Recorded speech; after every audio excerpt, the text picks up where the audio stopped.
میں نے جو قرآن مجید کی آیات پڑھی ہیں، افرأیت من اتخذ الہہ ہواہ واضلہ اللہ علی علم، اللہ فرماتے ہیں بھلا تم نے اس شخص کو دیکھا جس نے اپنی خواہشات کو خدا بنایا ہوا ہے۔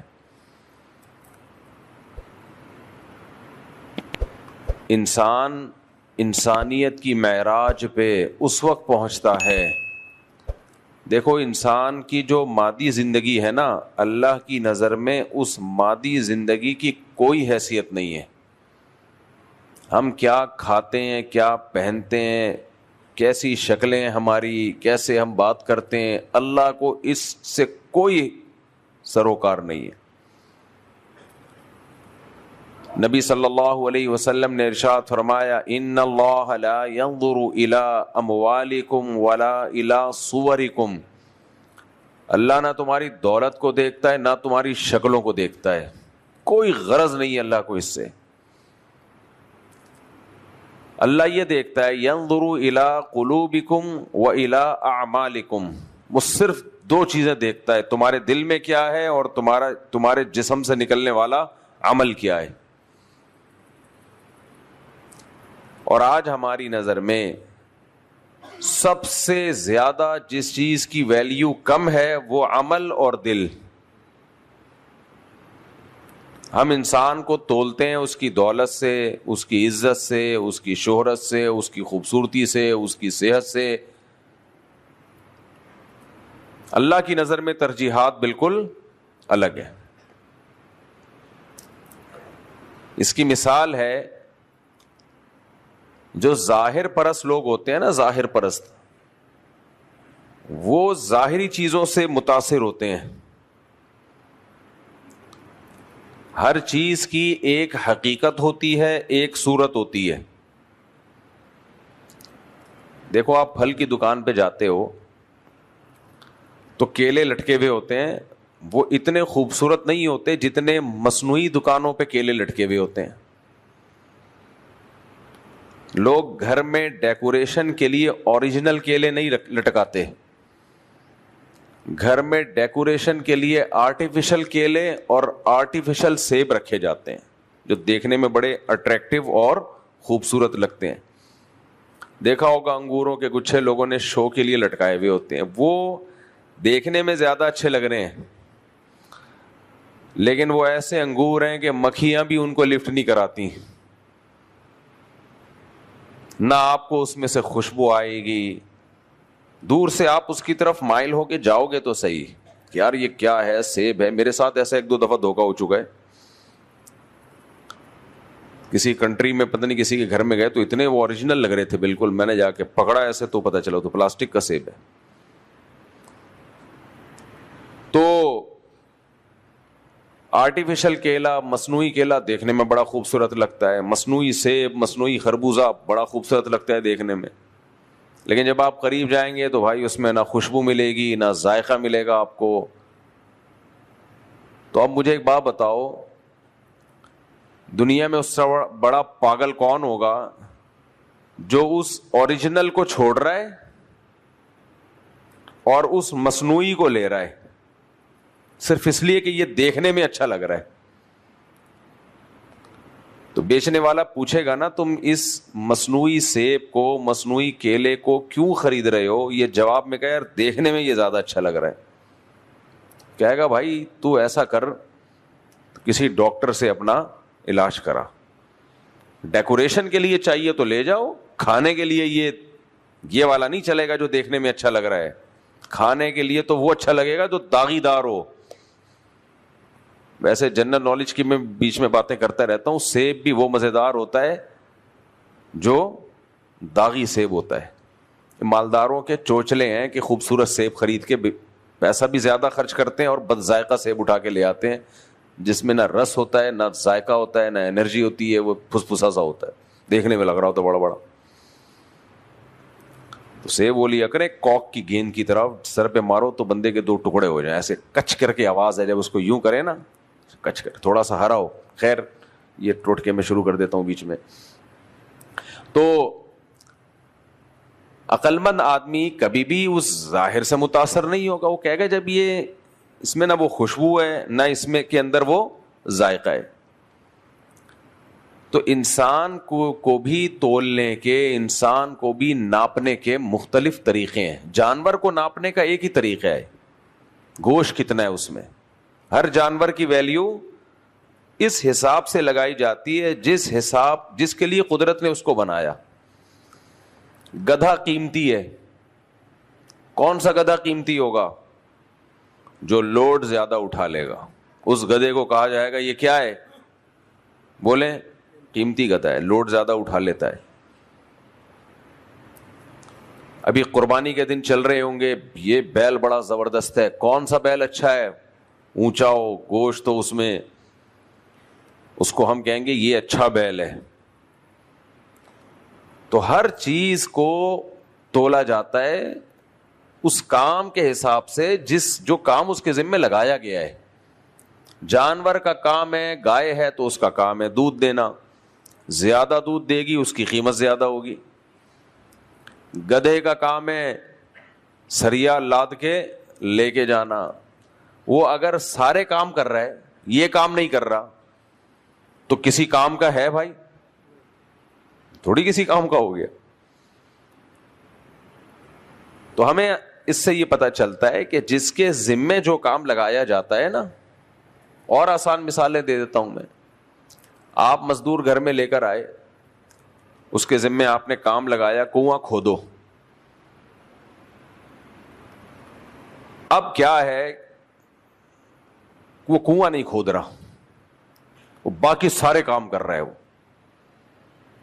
تہجد پڑھ رہا ہے, رو رہا ہے, اس میں دعائیں مانگ رہا ہے, لیلۃ القدر میں پوری رات جاگا, آپ کی والدہ کی بھی خدمت کر رہا ہے, آپ کے ابا کی بھی خدمت کر رہے ہیں. آپ کو ضرورت ہے کنویں کی, گھر میں قحط پڑا ہوا ہے, پانی کی ضرورت ہے, اس کو فوکس نہیں کر رہا. آپ کی نظر میں اس مزدور کی ویلیو ہوگی؟ نہیں ہوگی ویلیو. جس کام کے لیے لائے تھے آپ کہتے بھائی میں دعائیں کروا لیتا ہوں مسجد کے مولوی صاحب سے, تو کرتا رہنا دعا, لیکن میں تو تجھے جس کام کے لیے لایا ہوں وہ دعائیں نہیں ہیں. وہ کیا کام ہے؟ وہ کنواں کھودنا ہے. آپ ڈاکٹر کے پاس گئے, ڈاکٹر کا کام علاج کرنا. آپ اس کے پاس گئے, اس نے آپ کو نصیحتیں شروع کر دی, بیٹا نماز پڑھا کرو, بیٹا زکوٰۃ دیا کرو, مفتی طارق مسعود کی باتوں میں مت آیا کرو, 2 شادیاں 4 شادیاں, اور یہ کیا کرو وہ کیا کرو وغیرہ وغیرہ وغیرہ. آپ کو غصہ آئے گا کہ نہیں آئے گا؟ بھائی آپ سے میں آیا ہوں علاج کرانے کے لیے, کھانس رہا ہوں, بخار ہو رہا ہے, تھرمومیٹر لگاؤ, چیک کرو. نصیحت کے پروگرام ہم علماء کے بیان میں جمعے کے دن جا کے سن لیتے ہیں. وہ ایک خاتون گاڑی چلا رہی تھی, ایک بھکاری آیا, کہنے لگا اللہ کے نام پہ کچھ دے دو. خاتون نے کہا اتنے ہٹے کٹے ہوتے ہوئے بھیک مانگتے ہوئے شرم نہیں آتی؟ کہتے میں نے پیسے مانگے, مشورہ نہیں مانگا آپ سے, مجھے کن کن چیزوں پہ شرم آتی ہے, کن کن چیزوں پہ شرم نہیں آتی. یہ آپ کا ٹاپک نہیں ہے. آپ پیسے مانگے ہیں تو دے دو, نہیں تو چھوڑ دو. تو جس کے ذمے جو کام ہو, آپ کی نظر میں اس شخص کی ویلیو جب ہوگی جب جو کام آپ نے اس کے ذمہ لگایا آپ اس کو, وہ اس کام کو فوکس کر رہا ہے. پوری دنیا کا اصول ہے. کمپنیوں میں ایک اکثر واقعہ بتاتا ہوں, دبئی میں ایک ہمارے جاننے والے کو بڑے قابل تھے, لیکن ایک کمپنی میں جاب نہیں ملی داڑھی کی وجہ سے. وہ کوئی گورا تھا کمپنی کا اونر, اس نے انٹرویو کے لیے جو جاب کے لیے کسی بندے کو رکھا ہوا تو اس نے داڑھی دیکھی, پتہ نہیں فنڈامنٹلسٹ ہے یہ وغیرہ وغیرہ, ریجیکٹ کر دیا.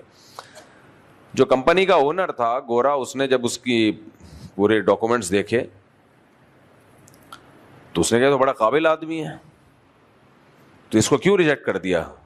جو انگریز تھا غیر مسلم, وہ پوچھ رہے مسلم سے, جو انٹرویو لینے والا مسلم تھا, بھائی اس کی تو سی وی بڑی مضبوط ہے, اس کو آپ نے کیوں مسترد کر دیا؟ کہ سر وہ داڑھی ہے اور تھوڑا مذہبی بہت زیادہ. تو اس نے کہا میں نے داڑھی سے کیا کرنا ہے یار, میری کمپنی کے کام کا آدمی ہے, تو مجھے داڑھی ٹوپی سے کیا لینا دینا. اس کو پھر کراچی فون کر کے جاب کے لیے بلایا ہے, جس کا واقعہ اس نے مجھے خود بتایا. گورے میں اتنی عقل تھی کہ بھائی داڑھی رکھے یا نہیں رکھے, میری کمپنی کے لیے جب یہ کام کا ہے تو مجھے اس کی داڑھی سے کیا لینا دینا. یورپ میں میرا سفر ہوا تو وہاں لوگوں نے بتایا کہ ہمیں جمعے کی نماز میں بعض دفعہ بڑی مشکلات ہوتی ہیں. کمپنیوں کے جو مالکان ہیں, جو ہمارے مینیجر ہے, جمعے کی نماز نہیں پڑھنے دیتا, کیونکہ جب ہم جمعہ پڑھنے کے لیے جائیں گے تو کمپنی کے کام میں نقصان ہوتا ہے. میں نے ان سے کہا, میں نے کہا دیکھو, ان کو جمعے کی نماز سے کوئی نفرت نہیں ہے, ان کو اپنے کام سے مطلب ہے.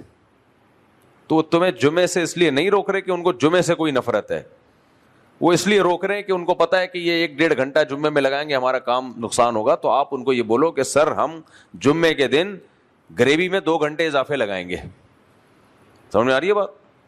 ہمیں جمعے کی 1 گھنٹے کی چھٹی دے دو, اور جو ہمارا آفس ٹائم 6 بجے یا 8 بجے ختم ہوتا ہے, جمعے کے دن 10 بجے ختم ہوگا. 1 گھنٹہ ہماری طرف سے گریوی ہوگی. سمجھ میں آ رہی ہے بات کہ نہیں آ رہی ہے؟ تو ایسے ہوا بہت سے لوگوں کے ساتھ, ان کو چھٹی ملی پھر, اور پھر انہوں نے کہا 2 گھنٹے بھی نہیں, بس 1 گھنٹہ جو آپ نے وہاں لگایا 1 گھنٹہ ادھر لگا دو. تو عقل مندی کی بات ہے کہ آپ کو جو کام لینا ہے, کسی شخص کو بھی تولا جاتا ہے اس کام کی وجہ سے جو کام اس کے ذمے لگا ہے. اگر وہ اس کام کو پورا کر رہا ہے تو اس کی ویلیو ہے, وہ اس کام کو پورا نہیں کر رہا تو آپ کی نظر میں اس کی ویلیو نہیں ہے.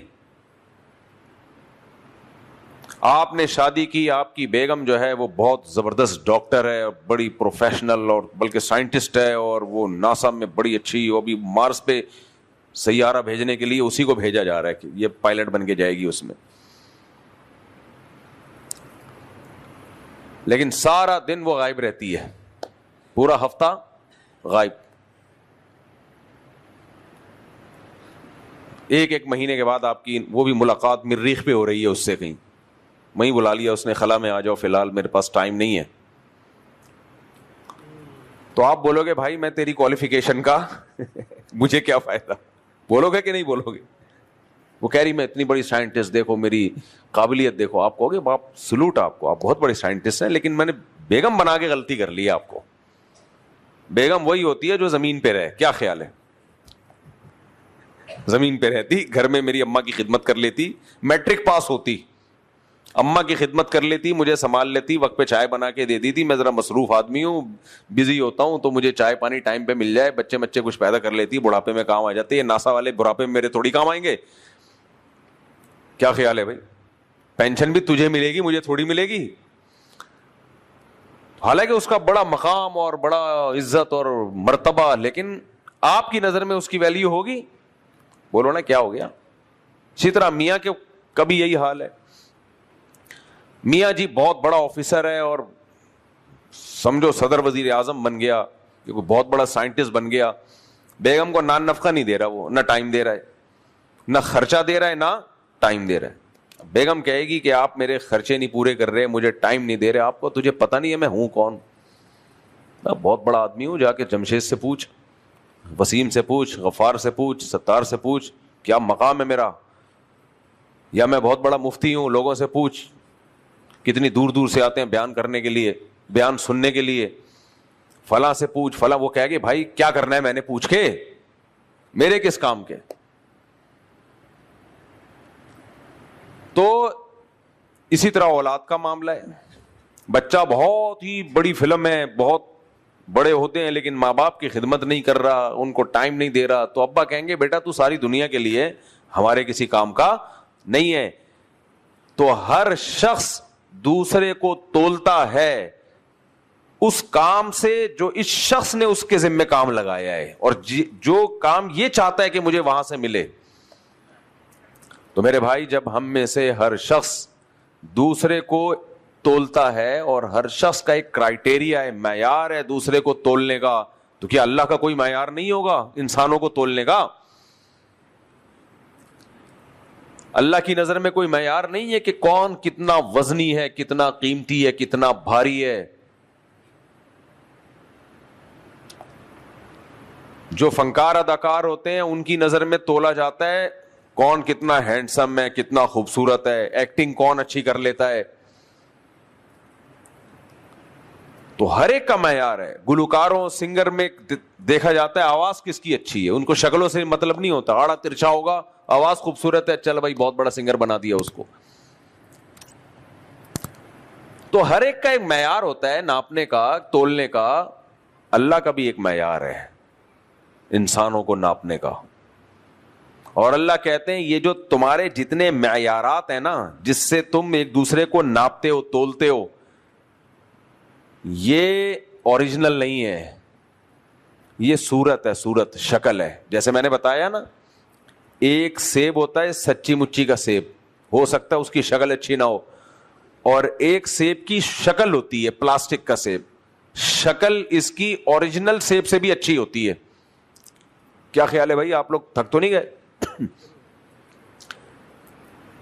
جو آرٹیفیشل سیب ہوتا ہے نا, اس کی شکل و صورت اوریجنل سیب سے بھی اچھی, لیکن وہ حقیقت نہیں ہے, وہ کیا ہے, صورت ہے. تو میں اور آپ لوگوں کو جس معیار پہ تولتے ہیں وہ تولنے کا حقیقی معیار نہیں ہے, وہ صورت ہے, وہ حقیقت نہیں ہے. اللہ نے جو معیار رکھا ہے نا انسانوں کو تولنے کا, وہ حقیقت ہے. وہ اس لیے حقیقت ہے کہ انسان کے ذمے جو کام اصل میں لگایا گیا ہے, جس کے لیے انسان کو پیدا کیا گیا ہے, وہ ہے عمل کیسا کرتا ہے, یہ کیا قربانیاں دیتا ہے یہ اللہ کے لیے. اگر انسان کو کھانے کے لیے پیدا کیا ہے, عیش کے لیے, دولت سے مقصد کیا ہوتا ہے, کھائے اچھا, پہنے اچھا, عیاشی کرے, یہی مقصد ہوتا ہے نا. تو یہ تو جانوروں میں بھی ہے, انسان کو دنیا میں لانے کی کیا ضرورت تھی.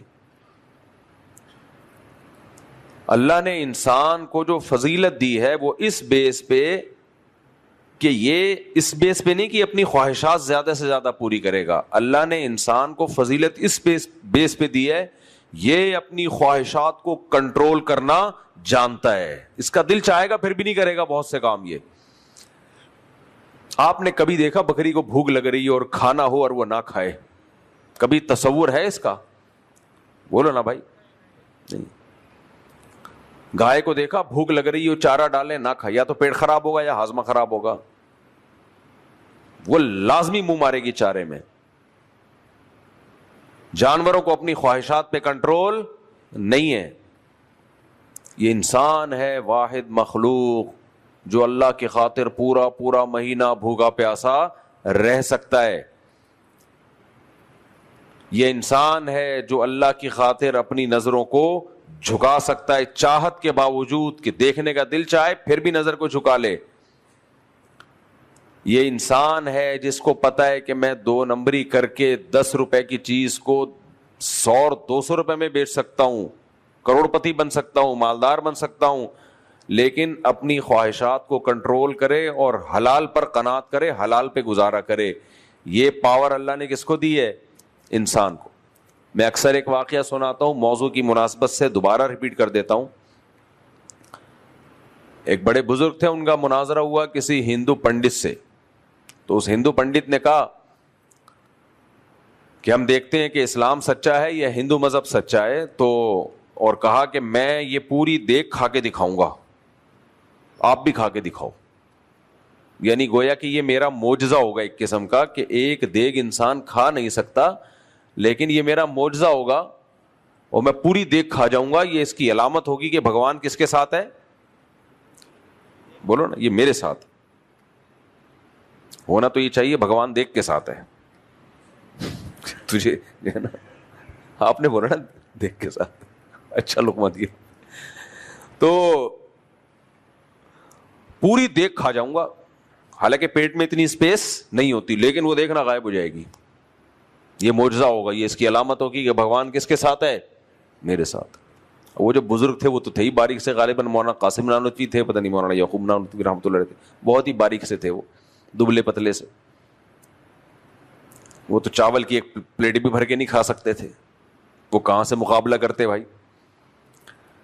تو وہ کافی دیر سوچ میں پڑ گئے, لوگ خوش ہو گئے, لو بھائی ہار گئے, دیگ نہیں کھا سکتے, خدا اگر تمہارے ساتھ ہوتا تو تمہیں بھی ہضم کروا دیتا. وہ کافی دیر سوچنے کے بعد کہنے لگے, بھائی دیکھ بات یہ ہے دیں گے کھانا اور دیگوں کے برابر کھانا یہ انسانوں کا نہیں, یہ بھینسوں کا کام ہے. کس کا کام ہے یہ؟ انسان اتنا نہیں کھا سکتا. انسان کو جو اللہ نے فضیلت دی ہے وہ اس بیس پہ نہیں کہ یہ اتنا کھا لیتا ہے. انسان کو فضیلت, یہ بہت اہم واقعہ ہے, اس کو سمجھیں. اللہ کرے ہماری سمجھ میں آ جائے. یہ آج اس انسان کو فضیلت والا سمجھا جاتا ہے جو لگژری لائف گزار رہا ہے اور جس کی ہر خواہش پوری ہو رہی ہے. کہتے ہیں بڑا آدمی ہے, بڑا آدمی ہے جی, بڑی اچھی گھڑی پہنی ہوئی ہے, بڑا آدمی ہے جی, بڑا اچھا موبائل ہے, بڑا آدمی ہے جی, غریبوں کی طرح نہیں رہتا, بڑے گھر میں رہتا ہے, بڑا آدمی ہے, ساری خواہشات پوری ہوتی ہیں. اور چھوٹا آدمی کھانے کو نہیں ہے, چھوٹا آدمی پہننے کو نہیں ہے, چھوٹا آدمی چپل دیکھو ٹوٹی ہوئی ہے, چھوٹا آدمی ہے موبائل نہیں ہے اس کے پاس, بیلنس ہی نہیں ہوتا جب فون کرو, تو یہ چھوٹا آدمی ہے. سارے پیغمبروں کو اس طرح کے طعنے ملے. امانا خیر من ھذا الذی ھو مہین, فرعون نے کہا میں بہتر ہوں یا موسیٰ, معاذ اللہ. اور معاذ اللہ ان کو کہتا تھا کمتر ہیں, کمتر. فلولا القی علیہ اسورۃ من ذہب, ان کے ہاتھ میں سونے کے کنگن کیوں نہیں ہے. لوگوں, فرعون کہتا تھا, قوم کو جمع کر کے جلسے کرتا تھا, پورے جلسے کیے ہیں فرعون نے. جب دیکھا نا پبلک موسیٰ علیہ السلام کی طرف جا رہی ہے تو جلسے کرتا تھا کہ بھائی اگر یہ عظیم انسان ہے تو ان کے ہاتھ میں سونے کے کنگن کیوں نہیں ہیں, یہ مسکین کیوں ہیں, اور میرے پاس محلات ہیں اور جن کے نیچے نہریں بہتی ہیں, ان کے پاس تو ٹوٹا پھوٹا سا مٹی کا گھر ہے. میرے محلات دیکھو, میں میرے ملازم دیکھو, میرے حشم خدم دیکھو. ہم اس فرعون کے واقعات پڑھ کے نا سن کے فرعون کو گالیاں دے رہے ہوتے ہیں. یہ نہیں دیکھ رہے ہوتے کہ ہم میں سے ہر شخص جذبات اور معیار وہی رکھتا ہے جو فرعون کے تھے. ہم خود لوگوں کو اسی طرح سے ناپتے ہیں. سمجھ میں آ رہی ہے بات کہ نہیں آ رہی ہے؟ ہمارے پاس تو وہ عیاشی کے ذرائع نہیں ہے جو فرعون کے پاس ہے, تو ہم جتنی ہماری اوقات ہے اس حساب سے ہم فخر کر رہے ہوتے ہیں. اتنا پیسہ آ جائے جتنا فرعون کے پاس تھا تو ہمارا معیار بھی کیا ہو جائے گا, اونچا ہو جائے گا. تو انسان کی پہچان اس سے بالکل بھی نہیں ہے, بالکل بھی نہیں ہے اس سے پہچان. تو وہ جو مناظرہ ہو رہا تھا تو انہوں نے کہا بھائی دیگیں کھانا کس کا کام ہے؟ یہ ہے بھینسوں کا کام. دیگوں کے برابر کھانا, گائے بھینس کھا سکتے ہیں, ہم نہیں کھا سکتے. انہوں نے کہا انسان کی فضیلت اس پہ نہیں ہے کتنا کھاتا ہے, انسان کی فضیلت اس پہ کھانے سے کتنا صبر کر سکتا ہے, کتنا روک سکتا ہے, بھوک کتنی برداشت کر سکتا ہے. پھر انہوں نے فرمایا کہ میں 1 ہفتہ بھوکا رہ کے دکھاؤں گا, بھوک لگے گی نہیں کھاؤں گا, برداشت کروں گا. تو بھی 1 ہفتہ بھوکا رہ کے دکھا دے. جو دیگیں کھانے والا وہ 1 ہفتہ کیا 3 دن, وہ ایک ٹائم بھوکا نہیں رہ سکتا. تو انسان کی فضیلت کا معیار کھانا ہے یا کھانے کا دل چاہے اور اپنی خواہشات پہ کنٹرول کرے. کنٹرول کرنا. مادی دنیا جو مغربی دنیا ہے نا, مغربی دنیا باہر کی دنیا, اور جو لبرل اور سیکولر لوگوں کی دنیا ہے, اور یہی دنیا یونیورسٹیوں میں پڑھائی جا رہی ہے, بتائی جا رہی ہے, یہی گھول کے پلایا جا رہا ہے نوجوانوں کے دلوں میں. غریب آدمی کو ناکام بنا کے پیش کیا جا رہا ہے. میں یہ نہیں کہتا کہ اپنے اختیار سے غریب بنو, قدرت نے کسی کو غریب بنایا, اس کی خواہشات پوری نہیں ہو رہی, کوئی عیب نہیں ہے, یہ کوئی عیب نہیں ہے.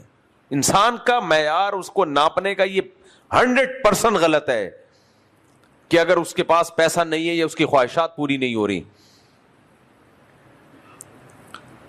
کتنے سارے صحابہ تابعین اسلاف کے واقعات ہیں کہ موت کے وقت وہ رو رہے ہوتے تھے. ان سے پوچھا جاتا کہ موت کے خوف سے رو رہے ہیں, کہتے ہیں نہیں, ہم اللہ کے لیے روزہ رکھا کرتے تھے, بھوک پیاس برداشت کرتے تھے, وہ لذت ختم ہو رہی ہے, وہ لذت ختم. میں نے بتایا نا, میں پشاور میں ہماری دعوت تھی, ہم بیٹھے ہوئے گپ شپ لگا رہے, تو ایک بوڑھے آدمی تھے. اب تک کے جو بوڑھے ہیں نا بہت اچھے ہیں, یہ جو نئی نسل جب بوڑھی ہوگی نا تو وہ اس قسم کی باتیں نہیں کرے گی. پہلے یہ ہوتا تھا کہ انسان جوانی میں جو مرضی کرے, بڑھاپے میں آ کے بالآخر وہ کہتا تھا چلو یار اب تو اچھی باتیں کرو, تسبیح ہاتھ میں آ گئی. اب جو نسل مارکیٹ میں آئے گی نا یہ بوڑھوں کی, یہ جو ہماری نسل ہے, یہ جب بڈھی ہوگی تو ان کو ٹائم پاس کرنے کے لیے ٹک ٹاک اور انسٹاگرام چاہیے ہوگا. سمجھ میں آ رہی ہے بات؟ یہ پرانے لوگ ہیں جو بڑھاپے میں تسبیح پہ چھٹ ہو جاتے ہیں, چلو یار اب اللہ اللہ کرو. میں نے بہت دیکھے تھے پہلے بوڑھوں کے ہاتھ میں تسبیح ہوتی تھی, اور جو مسجد میں آ رہے ہیں بوڑھے, انہوں نے جوانی میں کچھ اچھے کام کیے ہوتے ہیں جو ان کو توفیق مل رہی ہے, ورنہ جوانی میں الٹے کام سے توبہ نہیں کی نا. اللہ میری والدہ کی مغفرت فرمائے, کافی ایجڈ ہو گئی تھی, پھر دماغ کام کرنا چھوڑ دیا تھا, ان کو چوٹ بھی لگ گئی تھی تو اس سے وہ کوئی ایسی نس دب جاتی ہے نا تو دماغ پھر ہوش نہیں تھا. تو اب ہوتا کیا تھا کہ بالکل ہوش 2-2.5 سال تک بالکل ہوش میں نہیں تھی, لیکن ہم دیکھتے تھے کہ اگر ہمارے بھائی یا کوئی بھی سورہ یاسین تلاوت کرے نا تو سورہ یاسین کے جو رکوع کا آخری لفظ اگر وہ چھوڑ دیں تو وہ والدہ کی منہ سے نکل آتا تھا وہ لفظ کمپلیٹ. اسی طرح ہاتھ میں تسبیح پکڑاؤ تو وہ آٹومیٹیکلی شروع. تو مجھے اس سے عبرت پتہ ہے کیا ہوتی تھی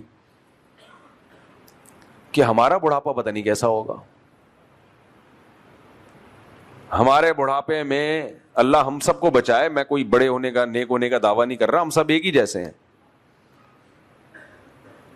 ایسا نہ ہو ہمارے بڑھاپے میں ہمارے ہاتھ میں تسبیح پکڑائی وہ نہیں چل رہی, موبائل پکڑایا نابینا کو بھی بینائی آ گئی, پتہ چلا جی آنکھیں ہیں نہیں اور دیکھنا شروع کر دیا. فالج ہوا ہے, ہاتھ چل نہیں رہا, لیکن جیسے ہی موبائل آیا فالج ٹھیک ہو گیا, ٹک ٹاک آیا اور چلنا شروع.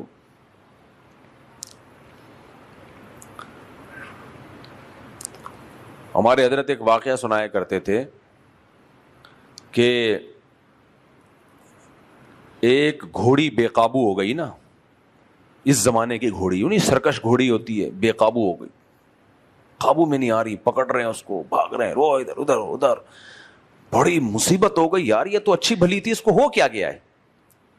تو ایک ماہر نفسیات آیا, اس نے کہا 2 منٹ میں کنٹرول ہوگی. اس نے پتہ نہیں اس کے کان میں کیا بولا ہے, وہ ایک دم کھڑی ہو گئی نا. تو لوگوں نے پوچھا کیا بولا ہے, کہہ رہا میں نے بولا تمہاری کال آئی, فون آیا تمہارا. بس جیسی فون آیا تو کہاں ہے فون, فون کی طرف ساری توجہ. تو یہ جو چلے گا نا ابھی بڑھاپا جو چلے گا, جوانی میں تو ساری خواہشات کافی حد تک پوری ہو جاتی ہیں, بڑھاپے میں پھر ٹھڑک رہ جاتی ہے اور طاقت ختم. شوق وہی ہوتے ہیں فلمیں دیکھنے کے, ڈرامے دیکھنے کے, اور گٹر کے ڈھکنوں پہ بیٹھ کے ساری رات گپے مارنے کے. طاقت ہوتی نہیں ہے تو سسکیاں لے رہا ہوتا ہے بیچارہ. خدا کی قسم بڑھاپا اس کا اچھا گزرے گا جس نے جوانی میں خواہشات پہ کنٹرول کیا.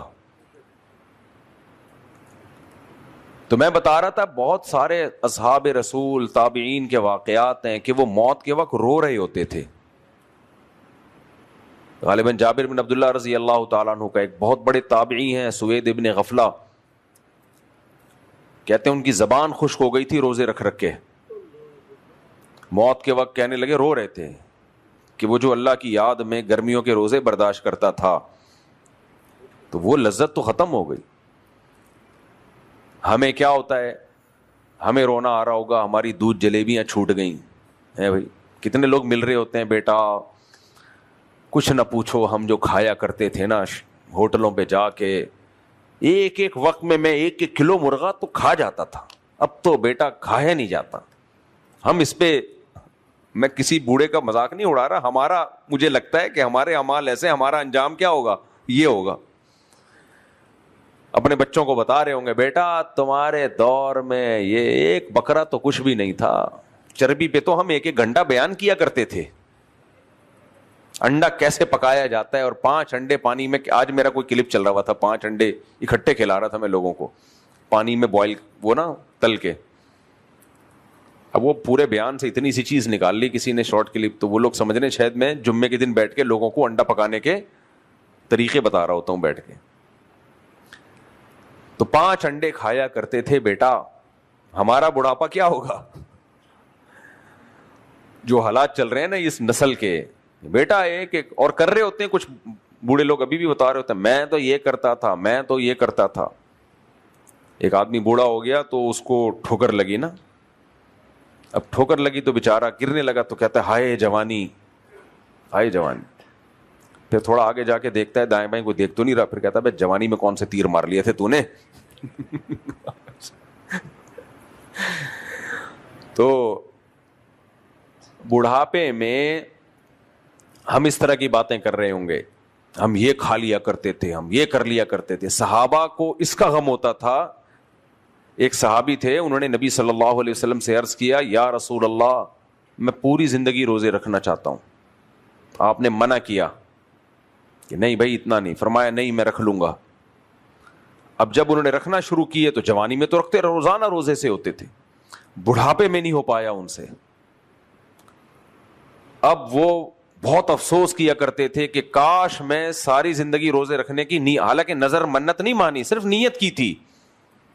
تو صحت اجازت نہیں دے رہی تو کہتے کاش میں نبی صلی اللہ علیہ وسلم کے سامنے کہہ دیتا کہ روزانہ نہیں رکھوں گا. یعنی ان کو افسوس اس پہ ہو رہا تھا کہ ایک کام میں نے شروع کیا زندگی بھر، اب مجھ سے ہو کیوں نہیں پا رہا وہ.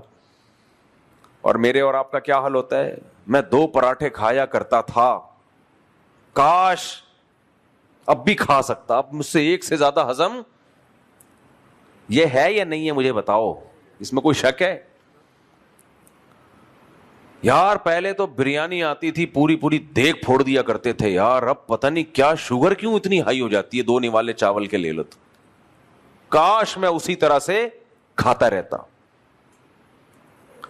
کاش میں یہ کر لا، کاش میری قسمت میں ہوتا میں خریدتا ایک کھوتا، کبھی تو سوار ہوتا کبھی میں سوار ہوتا. تو صحابہ کے جو معیارات تھے نا وہ بالکل نبی صلی اللہ علیہ وسلم جب اسلام دنیا میں آیا نا، اسلام سے پہلے ان کی بھی یہی حالت تھی، وہ بھی انہی چیزوں پہ فخر کرتے تھے، وہ بھی انہی چیزوں پہ فخر کرتے تھے. اسلام لانے کے بعد ان کا انسانوں کو تولنے کا اور اپنے آپ کو تولنے کا معیار چینج ہو گیا. اپنے آپ کو بھی انسان تولتا ہے نا، ہر آدمی اپنے آپ کو سمجھتا ہے میں بڑی چیز ہوں، میں بہت بڑا آدمی ہوں، میں یہ ہوں میں یوں ہوں. بھائی آپ خواہشات پہ کتنا کنٹرول کر سکتے ہو، اللہ کے لیے کتنی قربانیاں دے سکتے ہو، اس سے آپ کو وزن کا اندازہ ہوگا. اور یہ آپ نہیں بتاؤ گے، یہ دوسرا بتائے گا آپ کے بارے میں.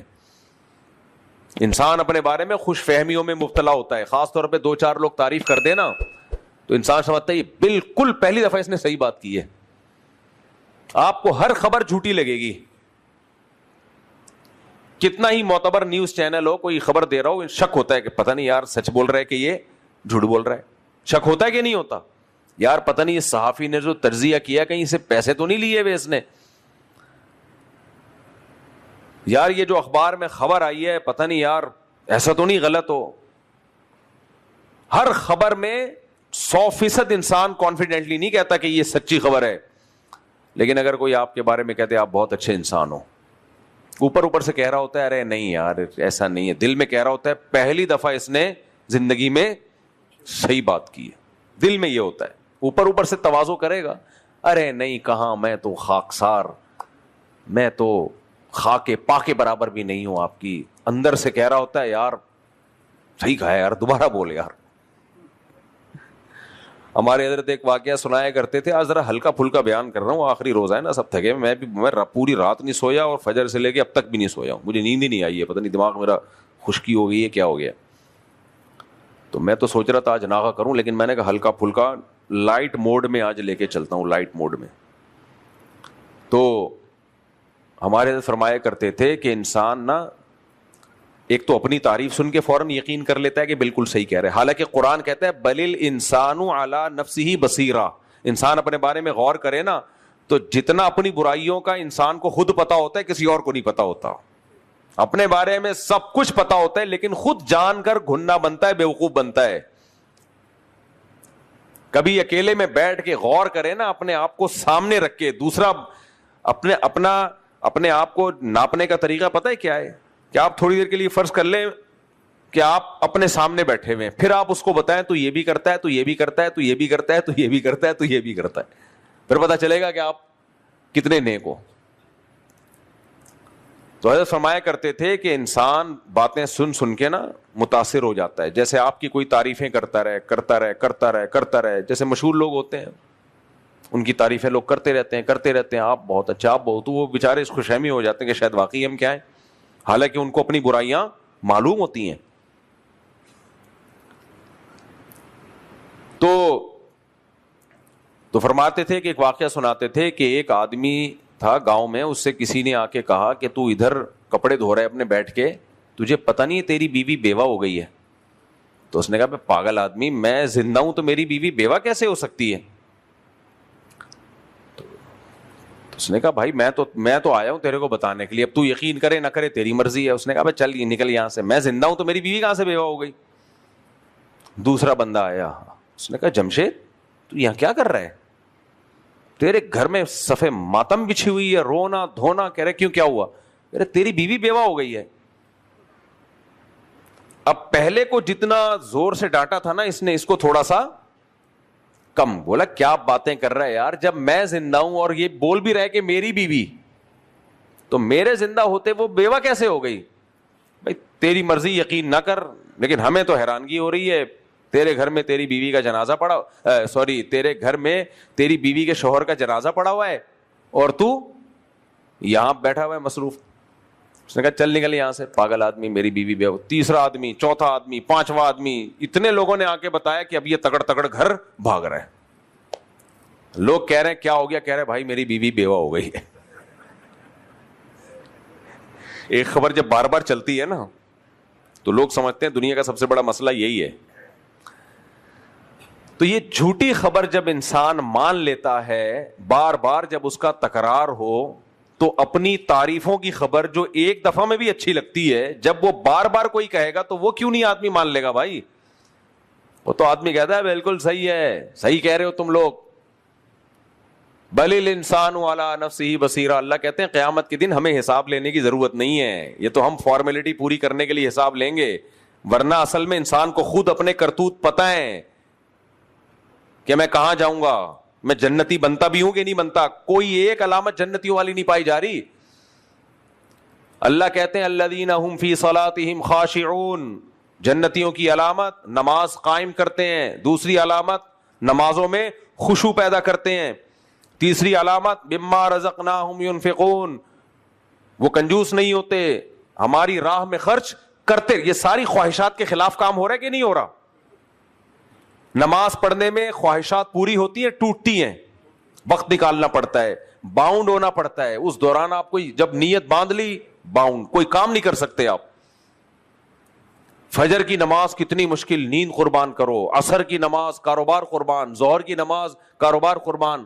5 ٹائم زبردست طرح سے اپنی خواہشات کو ذبح کرنا پڑتا ہے. اسلام اس کا نام ہے. رمضان کے روزے ہیں, خواہشات قربان کرنا پڑتا ہے, کرنی پڑتی ہیں خواہشات. اس میں کچھ لوگ رمضان جانے پہ رو رہے ہوتے ہیں بہت زیادہ, ہائے ہائے رمضان جا رہا ہے, رمضان جا رہا ہے. تھوڑا بہت غم تو ہوتا ہے, ظاہر ہے اللہ نے ایک اچھے اعمال کی توفیق دی ہوتی ہے, جس میں بھی تھوڑی سی غیرت ہوگی, وہ اس کو ایک جو رونق تھی دعاؤں کی وہ نعمت تو چھن رہی ہے. لیکن کچھ لوگ کو ضرورت سے زیادہ ہی اس میں وہ ہو رہے ہوتے ہیں. تو میں ان پہ کہتا ہوں کہ ان کے کان میں جا کے بول دو نہیں جا رہا, 1 مہینہ اور رہے گا. کیا خیال ہے؟ تو کہیں گے بھائی تھک گئے ہیں بھائی, اتنی 20 رکعتیں تراویح. اللہ تعالیٰ کو بھی پتا تھا روزہ آسان نہیں ہے, تھک جائیں گے یہ, اس لیے اللہ نے بھی صحابہ کو حکم دیا ایام معدودات, گنے چنے دن ہے, ہمیشہ کے لیے نہیں کہہ رہا. اگر اللہ کہہ دیتے کہ اے ایمان والو تم پہ روزے فرض ہو گئے رکھو, ہم کہتے یا اللہ رکھ تو رہے لیکن کوئی اینڈنگ پوائنٹ تو بتا دے. کیا خیال ہے بھائی؟ دیکھو آپ سے کوئی کہے کہ چلو ڈاکٹر کے روزانہ واک کرو اور اب شروع کرو واک کرنا, آپ کہو گے ڈاکٹر صاحب کر رہا ہوں, رکنا کہاں ہے؟ ڈاکٹر کہے رکنا نہیں ہے, چلو آپ کرو گے کام؟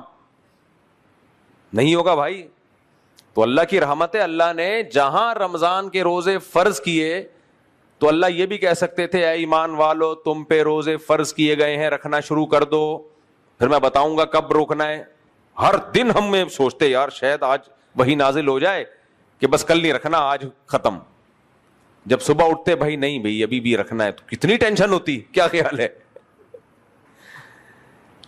تو یہ اسی لیے کہ اللہ کو پتا ہے روزہ رکھنا مشکل کام ہے, خواہشات کا گلا گھونٹنا پڑتا ہے اس میں. یہ جو فنڈر بنتے ہیں روزے میں کوئی فرق نہیں پڑتا, کوئی ایسے ہی بول رہے ہو بھائی, فرق پڑتا ہے, کیوں نہیں پڑتا؟ تراویح میں فرق پڑتا ہے. مجھے یاد ہے شروع میں کیسا رش ہوتا ہے تراویحوں میں, آپ دیکھو مسجد بھری ہوئی ہوگی, 2 دن جوش ہوگا, بڑے آئیں گے جی ہم نے پورا مہینہ, یہ رمضان ایسے نہیں گزرے گا جیسا ہمارا پرانا رمضان, یہ ایسا گزار کے دکھائیں گے, 1 دن 2 دن 3 دن, ایک صف غائب, آدھی صف غائب, تیسری 4-6 آدمی رہ جاتے ہیں امام کے پیچھے. پھر آخری عشرے میں آخری دنوں میں آتے ہیں کہ چلو 2-3 دن رہ گئے. تو اس لیے کہ مشکل کام ہے, خواہشات کا گلا گھونٹنا پڑتا ہے. تبلیغ میں 4 مہینے لگا کر آتے ہیں, کیسا نیک بنا ہوا ہوتا ہے نا, صف اول میں بیٹھا ہوگا, فجر میں 20 منٹ پہلے آ کے 4-5-6 دن کے بعد کہتا ہے بھائی یہ بڑا مشکل کام ہے یار, پیچھے کھسکنا شروع ہوگا, آہستہ آہستہ کھسکنا شروع ہوگا. پہلے دوسری صف, تیسری, پھر آخری, اس کے بعد پھر اگر نہیں قابو پایا, کنٹرول کیا تو گئی نماز. تو اسلام میں جگہ جگہ آپ سے خواہشات کا گلا گھٹوایا جا رہا ہے. خواہشات قربان کرو, اللہ کو کھانے پینے والے پسند نہیں ہیں. بہت ہیں دنیا میں جو پھوڑتے رہتے ہیں ہر وقت. اللہ کو اللہ کے لیے کھانا چھوڑنے والے پسند ہیں, روزہ رکھ کے. سونے والے اللہ کو پسند نہیں ہے. کہیں قرآن و حدیث میں فضیلت آئی اگر تم 8 گھنٹے سو گے گہری نیند تو جنت الفردوس کے بالا خانوں میں اللہ تمہیں جگہ دے گا؟ کہیں ہے؟ ہمارا جو اسلام ہے نا وہ یہ بن چکا ہے. تبلیغ میں بزرگ لوگ کہتے ہیں نا کہ کم کھانا, کم سونا, کم باتیں کرنا. تو وہ خود ہی بتاتے ہیں آج کل کیا بنا دیا, کام کھانا, کام سونا, کام باتیں کرنا. یعنی کم کو ایک الف بڑھا دیا بیچ میں, اب کام بن چکا ہے. ہمارے جیسے نالائقوں کی بات کر رہا ہوں. کام کھانا ہے, کام سونا ہے, اور کام کیا ہے؟ باتیں کرنا. تو اللہ کو وہ بندہ نہیں پسند ہے جو خواہشات پوری کرتا ہے, سوائے چند خواہشات کے جو حلال ہیں ان کی پوری کرنے کو بھی اللہ عبادت قرار دے دیا. نکاح خواہش ہے لیکن اس خواہش کو پورا کرنے کو اللہ نے عبادت قرار دے دیا. اس میں حکمتیں ہیں. وجہ اس کی ہے کہ اس سے پاک دامنی ملتی ہے. آپ ایک عورت کی کفالت کرتے ہو, نسل بڑھتی ہے, تو کچھ خواہشات ایسی ہیں جن کے پورا کرنے میں معاشرے کا, سوسائٹی کا فائدہ ہے. اس لیے اللہ نے اس خواہش کے پورا کرنے کو عبادت قرار دے دیا. لیکن جرنلی میرے بھائی خواہشات کے پیچھے چلنا, خواہشات کا غلام بننا, یہ جانوروں کا, گدے گھوڑوں کا کام ہے. انسانوں کو اس پہ کوئی فضیلت بولو نہیں ہے. میں وہ واقعہ سنا رہا تھا پشاور کا. ایک بزرگ, ہم بیٹھے ہوئے کھانے پہ, تو پتہ نہیں کسی کو مستی سوجی کہ 4 شادیوں کی باتیں شروع کر دی. بیٹھ کے ان بوڑھے آدمی کو بھی کہہ رہے ہیں آپ بھی شادی کرو. تو بعض باتیں نا بڑے اخلاص سے انسان کے زبان سے نکلتی ہیں, وہ ڈائریکٹ دل پہ جا کے لگتی ہیں. اس بوڑھے آدمی تھے, بڑے لگ رہا تھا کوئی تہجد گزار ہیں, اور بڑی داڑھی ماشاءاللہ ان کی. کہتے ہیں اللہ نے مزہ صرف 2 چیزوں میں رکھا ہے. وہ ایسے دل سے انہوں نے کہا نا, دل سے انہوں نے کہا مجھے یہ سننے میں بڑا مزہ آیا.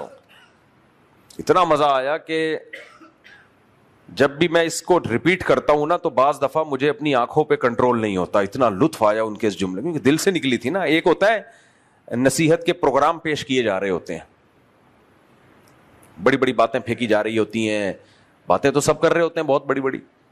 کچھ باتیں ایسی ہوتی ہیں لگ رہا ہوتا ہے اس بندے نے ایک دل سے درد سے بات کہی ہے, اور جو اس کی اپنی کیفیت ہے اسی کو یہ زبان پہ لے کر آیا ہے. ایک تو وہ آتے ہیں نا آج کل ٹی وی پہ ماں کے حقوق بیان کرتے ہوئے اتنا روتے ہیں کہ اینکر کو ہنسی آ رہی ہوتی ہے, بڑی مشکل سے اس اینکر نے روکا ہوا ہوتا ہے اپنے آپ کو. ایک ہے آج کل آ رہے ہیں بھائی, ماں سے سب کو محبت ہوتی ہے, اتنا روئے جا رہا ہے روئے جا رہا ہے روئے جا رہا ہے بھائی, اور اینکر بھی رو رہا ہے اس کے سامنے نا, ایکٹنگ کر رہا ہے. لوگ بزبان حال کہہ رہے ہیں میں ہنسی روک کے بیٹھا ہوا ہوں, خدا کے لیے بس کر دے یار. ایکٹنگ پکڑی جاتی ہے, جو نیچرل ہے وہ نیچرل ہوتا ہے, جو ایکٹنگ ہوتی ہے وہ پکڑی جاتی ہے. دیکھو جس کو دعا میں رونا آتا ہے وہ کوشش کرتا ہے نہ آئے لیکن آ جاتا ہے. لیکن کچھ ایکٹر ہوتے ہیں ٹی وی میں آ کے بیٹھیں گے اور پروگرام بنائیں گے رونے کے باقاعدہ, ہاں ہو چیخ رہے ہیں, صاف لگ رہا ہے بے تو کیا نہیں یار, تو چھوڑ دے, جیسے دعا مانگ لے بس آرام سے مانگ لے یار, اس طرح بھی قبول ہو جاتی ہے. کیوں ناٹک کر رہا ہے؟ یہ زمانہ وہی بات ہے نا, حقیقت پہ لوگ نہیں مر رہے, صورت پہ مر رہے ہیں, صورت پہ مر رہے ہیں. ہم نے بڑے بڑے بزرگ دیکھے, مضبوط دل کے ہوتے, نہیں رونا آتا ان کو, لیکن اللہ کی محبت ان کے دلوں میں اتنی ہے, دعاؤں میں ان کی ایسی کیفیات ہوتی ہیں, پتہ چل رہا ہوتا ہے ان کی آنکھوں سے, حالانکہ آنسو ایک نہیں ٹپک رہا ہوتا. میرا مقصد یہ نہیں ہے کہ دعا میں رونا اچھا کام نہیں ہے, تو ترغیب ہے دعا میں رونے کی, لیکن اللہ کے لیے رونا ہو. اور تنہائی میں کبھی نہیں روئیں گے, یہ پبلک کے سامنے ہاں ایسے چل رہا ہوگا. کبھی اکیلے میں, تو کبھی اکیلے میں بھی رو لے اللہ کے سامنے بھائی. نبی صلی اللہ علیہ وسلم نے فرمایا 7 آدمی قیامت کے دن اللہ کے عرش کے نیچے ہوں گے, جن میں ایک وہ ذکر اللہ خالیا ففاضت عیناہ, تنہائی میں اللہ کو یاد کر کے رو پڑتا ہے. یہ تنہائی کا ذکر اس لیے کیا کہ پبلک کے سامنے تو رونے پہ لوگ سمجھتے ہیں بہت پہنچے ہوئے ہیں جی حضرت. اب کیا پتا حضرت صاحب دل سے رو رہے ہیں یا. میں ایک جگہ گیا, ختم قرآن کی مجلس تھی, پہلے میں کافی جایا کرتا تھا, تو انہوں نے مجھے بلایا بیان کے لیے. تو میں جب گیا تو جو صاحب تھے انہوں نے لائٹیں بند کروائیں اور بینر لگایا ہوا تھا کہ رو رو کے دعائیں ہوں گی, تاکہ پبلک آئے نا. پبلک بھی اب انٹرٹینمنٹ کر رہی ہے, تفریح بنا لیا اس کو. اب وہ امام صاحب نے جو کوشش کی ہے رونے کی, لیکن بھائی نہیں رویا جا رہا ہوں. میں نے, مجھے ترس آ رہا تھا, میں نے کہا بس کرو یار, نارمل دعا مانگو جیسے دل سب مانگتے ہیں دعا, خود بخود آ جائے ٹھیک ہے, نہیں آئے تو کیوں اتنا زور لگا رہے ہو بھائی. بھائی اللہ کو تکلف پسند بولو نہیں ہے. ما انا من المتکلفین, ہمارے پیغمبر کی سب سے بڑی خاصیت, جو آپ کے نبی ہونے کی سب سے بڑی دلیل ہے, آپ میں تکلف نہیں تھا, بناوٹ نہیں تھی. اور قرآن نے کہا بتائیں ما انا من المتکلفین, مجھ میں بناوٹ نہیں ہے, یہ میرے نبی ہونے کی دلیل ہے. اور نبی خود تھوڑی یہ کہنا چاہ رہے ہیں, اللہ وحی نازل کر کے کہہ رہے ہیں آپ بتائیں لوگوں کو. اتنی سادہ سیرت ہمارے پیغمبر صلی اللہ علیہ وسلم کی, اتنی سادہ, بھولتے ہیں تو بتا رہے ہیں میں بشر ہوں, میں بھول بھی سکتا ہوں. اور آپ سے کوئی خطا ہو رہی ہے جو اجتہادی خطا, جو ایک بشر سے ہوتی ہے, اعتراف کرنے ہم اس سے خطا ہوئی ہے. میں جب یہ حدیث پڑھتا ہوں اتنا مزہ آتا ہے. نبی صلی اللہ علیہ وسلم نے ظہر کی نماز پڑھائی اور 4 کے بجائے 3 رکعتوں کے بعد سلام پھیر دیا. صحیح ہے, مسلم کی حدیث ہے. 4 کے بجائے کتنی رکعتوں کے بعد سلام پھیرا؟ 3 رکعتوں کے بعد. پیچھے جو صف میں صحابہ تھے وہ مبارکباد دیتے ہوئے نکلے, مبارک ہو بھائی اللہ نے 1 رکعت نماز مختصر, ہنی ان, مبارک ہو بھائی. نبی صلی اللہ علیہ وسلم کے پیچھے صف اول میں حضرت ابو بکر اور حضرت عمر بیٹھے ہوئے ہیں. حدیث کے الفاظ ہیں فہابا ان یتکلما, کیونکہ نبی صلی اللہ علیہ وسلم کا ایک جلال تھا, تو یہ دونوں خاموش تھے کہ بھئی ہم پوچھیں تو ایسا نہ ہو کہ نبی ناراض ہو جائیں. ناراضی کس بات کی؟ ناراضی اس بات کی نہیں کہ نبی سے کوئی اجتہادی خطا نہیں ہو سکتی, ناراضی اس بات کی کہ نبی صلی اللہ علیہ وسلم نے صحابہ کو منع کیا تھا کہ کثرت سے ایسے سوال نہ پوچھا کرو جس سے تم پہ پابندیاں لگ جائیں. یعنی بعض دفعہ چیزیں پوچھ کے اپنے اوپر پابندیاں, تو ان کے ذہن میں یہ خیال آیا کہ شاید واقعی اللہ نے 1 رکعت معاف کر دی ہے. اور یہ بھی تھا کہ کہیں ایسا تو نہیں بھولے سے آپ نے 3 رکعت کے بعد سلام پھیر لیا. تو اگر ہم پوچھیں نبی سے تو نبی کہیں گے جب اللہ نے مجھے 3 رکعت کے بعد میں نے سلام پھیر لیا تو بس فرض کر لیتے کہ آج سے نماز کتنی ہوگی, تو کیوں پوچھ کے زیادتی کروا رہے ہو, اضافہ کروا رہے ہو. یہ خطرہ تھا صحابہ کو کہ نبی ناراض نہ ہو جائیں. لیکن یہ بھی خطرہ تھا کہ بھائی بشر ہے نا, انسان ہے, تو اب پریشان. حضرت عمر پہ اتنا روب کہ آپ خاموش ہیں. ایک دیہاتی صحابی, صحیح حدیث ہے, صحابہ کہتے ہیں ہم چاہتے تھے کہ دیہاتی لوگ ہماری مجلس میں آیا کریں, کیونکہ وہ زیادہ تر مجلس کے آداب سے واقف نہیں ہوتے, وہ جو پوچھنا ہے وہ پوچھ لیتے ہیں اور نبی ان پہ ناراض بھی نہیں ہوتے. بھائی پتہ ہے کہ یہ تو گاؤں کے لوگ ہیں, دیہات کے لوگ ہیں, ان کو شہر کے آداب نہیں آتے, مجالس کے آداب نہیں آتے. یہ تو صحابہ کہتے ہیں ہم چاہتے تھے وہ آئیں اور پوچھیں تاکہ ہمارا بھی علم میں اضافہ ہو. ہم پوچھتے ہوئے سوچتے تھے کہ کوئی چیز ایسی نہ ہو جو آداب کے خلاف ہو. تو ایک صحابی تھے, ان کے ہاتھ بڑے لمبے تھے, ان کا نام ہی ذوالیدین, ہاتھوں والے. یعنی ان کے لقب یہ پڑ گیا تھا ذو الیدین، ہاتھوں والے، لمبے ہاتھ تھے ان کے. ہمارے ایک دوست ہیں، ان کے اتنے لمبے ہاتھ، انہوں نے باکسنگ سیکھی، کہہ رہے ہیں ہمیشہ باکسنگ میں جیتتا تھا کیونکہ وہ سامنے والے کے ہاتھ پہنچتا ہی نہیں تھا میرے تک. صحیح ہے نا، اور میں مار دیتا تھا. تو لمبے ہاتھ والے جو ہے نا باکسنگ میں بڑا فائدہ ہوتا ہے ان کو. کہہ رہے میرے پاس آتے تھے جو چھوٹے قد کے، وہ بےچارے یوں ہوا میں مس کالیں ہو رہی ہوتی تھی ان کی، وہ پہنچتے ہی نہیں تھے مجھ تک. تو اب یہ جو صحابی رسول، ان کے ہاتھ لمبے اور دیہاتی صحابی، انہوں نے پوچھا اقصرت الصلاۃ ام نسیت یا رسول اللہ، یا رسول اللہ، اللہ نے نماز میں کمی کر دی ہے یا آپ بھول گئے ہیں؟ نبی نے فرمایا کل ذالک لم یکن، بڑے کانفیڈنس سے آپ نے فرمایا نہ کچھ بھی نہیں ہوا، نہ میں بھولا ہوں نہ اللہ نے نماز میں کمی کی ہے. یعنی میں نے پوری 4 رکعتیں پڑھی ہیں، اللہ نے کمی کی ہوتی تو 3 پڑھی ہوتی، میں نے تو پوری 4 رکعتیں پڑھی ہیں. مطلب یہی تھا کل ذالک لم یکن، فرمایا کچھ بھی نہیں ہوا. صحابی نے فرمایا قد کان بعض ذالک، کچھ ہوا ہے یقیناً. دیہاتی صحابی تھے نا، وہ کانفیڈنٹلی پوچھتے تھے. یعنی انہوں نے کہا یا رسول اللہ کچھ ہوا ہے. اس سے پتہ چلتا ہے صحابہ بھی نبی کو بشر سمجھتے تھے، انسان، کہ انسان سے بھول چوک ہو سکتی ہے. فرمایا قد کان، قد تحقیق کے لیے لگتا ہے یقیناً کچھ ہوا ہے، یا تو آپ بھولیں یا اللہ نے نماز میں 1 رکعت میں کمی کی ہے. تو ہمارے نبی کو غصہ نہیں آیا ان کی بات پہ کہ میں پیغمبر ہوں، جب میں کہہ رہا ہوں کچھ نہیں ہوا تو تم مان لو کہ 3 کی نہیں بلکہ کتنی ہوئی ہیں، 4 ہوئی ہیں. نبی دن کو رات کہہ دے، رات کو دن کہہ دے تو ماننا پڑتا ہے نا. لیکن ہمارے نبی کو کوئی غضب نہیں، کچھ غصہ نہیں آیا. آپ نے دوبارہ غور ہو جاتا ہے امام کے ساتھ، ہو جاتا ہے بعض دفعہ، وہ سمجھ رہا ہوتا ہے میں ٹھیک ہوں، پھر وہ سب سے مشورہ کرتا ہے امام. تو نبی صلی اللہ علیہ وسلم نے ابو بکر اور عمر سے پوچھا کہ ہاں بھائی کیا ہے، کیا میں نے 3 پڑھی؟ فرمایا یا رسول اللہ آپ نے 3 پڑھی ہیں. پھر آپ نے نماز بھی پڑھی اور سجدہ سہو بھی کیا آخر میں. تو یہ بے داغ سیرت تھی نبی صلی اللہ علیہ وسلم. کوئی غضبناک نہیں ہوئے، کوئی غصہ نہیں ہوئے. ہمیں کوئی ہماری غلطی پہ کوئی گئے تو آپ کے تو کون ہوتا ہے میرے کو ٹوکنے والا، تو کون؟ امام، بعض امام، سب نہیں، وہ اپنے آپ کو سمجھتے ہیں ہم ایسے دودھ کے دھلے ہوئے، ہمیں کوئی بات ہی نہیں بتائی. نماز 10 منٹ لیٹ ہو رہی ہے، 15 منٹ لیٹ ہو رہی ہے، 4 منٹ لیٹ ہو رہی ہے، 3 منٹ لیٹ ہو رہی ہے، کوئی بولے تو امام صاحب کی غصے سے لال پیلے ہو جاتے ہیں. وہی تم شادیوں میں آدھا گھنٹہ بیٹھ جاتے ہو. بھائی شادیوں میں تو کھانے کے لیے بیٹھے ہوئے ہیں، وہ تو 6 مہینے بھی بیٹھے رہیں گے. یہاں کا لڈو تھوڑی مل رہے ہیں کہ ذمہ داری پوری کرنے کے لیے آئے ہوئے. کبھی کبھار تو امام لیٹ ہو سکتا ہے، اس میں تو صبر کرنا چاہیے. تبھی میں نے قانون بنایا ہے، میں 1 منٹ لیٹ ہو جاؤں ان کو بولا ہوا ہے جماعت کھڑی کر دو. ان کو پتا ہے میں 20 سال میں کبھی غصے نہیں ہوا. کیوں؟ مجھے پتا ہے بھائی پبلک جو آئی ہے، لوگ سب مصروف لوگ ہیں، تو اگر ہم نہیں پہنچ پائے تو کبھی کبھار، ہاں کبھی کبھار برداشت کرنا چاہیے، امام کا ایک حق ہوتا ہے. میں دارالفتہ میں حضرت مفتی رشید احمد صاحب کے یہاں نماز پڑھایا کرتا تھا. کتنے بڑے بزرگ تھے، کتنے بڑے عالم، مفتی اعظم پاکستان تھے وہ، حضرت مفتی تقی صاحب کے استاذ. ایک دفعہ میں لیٹ ہو گیا، حضرت بیٹھ گئے مصلی پہ انتظار کرنے.